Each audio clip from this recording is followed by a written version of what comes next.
Before General Dallaire left on the reconnaissance, before we'd even seen the country or the challenges, he had been told, don't ask for any more than 2,500. That's the absolute maximum that will be able to be sold. Mm-hmm.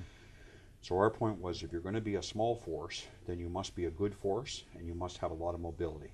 So the key things to us were a rapid reaction company that could be lifted in one lift by helicopters, so we needed helicopter mm-hmm. mobility, and could respond by road with armored personnel carriers. So about 16 of each, helicopters and armored personnel carriers, was the real meat of our force. In addition to that, in the guidelines that are sent out to countries requesting troop contributing nations, we outlined 800-man self-contained infantry battalions, well-led, well-trained, well-equipped, and self-sustaining for at least 3 months. Mm-hmm. Because the UN logistics people were telling us it would take between 3 and 6 months for them to establish a logistics system for the mission, a logistics corridor, if you will, for the mission. Mm-hmm. And then that's when things started to go off the rails. So that was approved on the 5th of October, but it certainly was never enacted. The Rapid Reaction Force? The Rapid Reaction Force never came. We never got our helicopters. This is October, the mission's approved. The helicopters do not arrive till the 1st of April. We get 2, mm-hmm. and they're civilian contractor helicopters. So on the morning of the 7th, when things blow up in Kigali, the pilots jump on the helicopters, fly away, and they don't come back because nobody will insure the helicopters. Mm-hmm. The armored personnel carriers never arrived. Belgium deployed some armored personnel carriers, but they were very badly beaten up from the tour in Somalia. They've been deployed straight from mm-hmm. Somalia. So they needed major refit.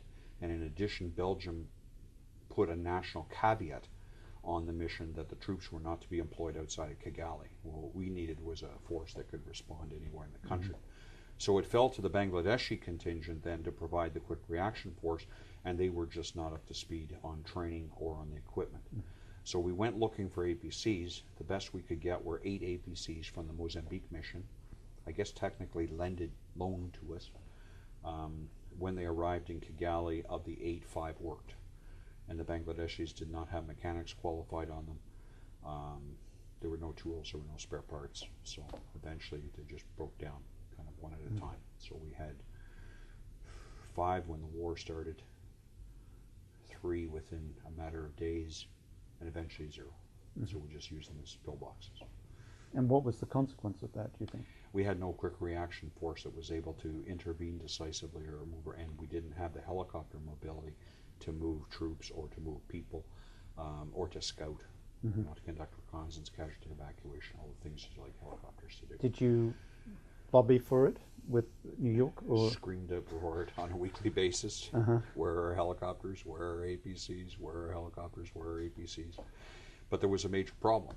And the major problem is that when the mandate was approved on the 5th of October, we estimated we needed a budget of $200 million to conduct the mission.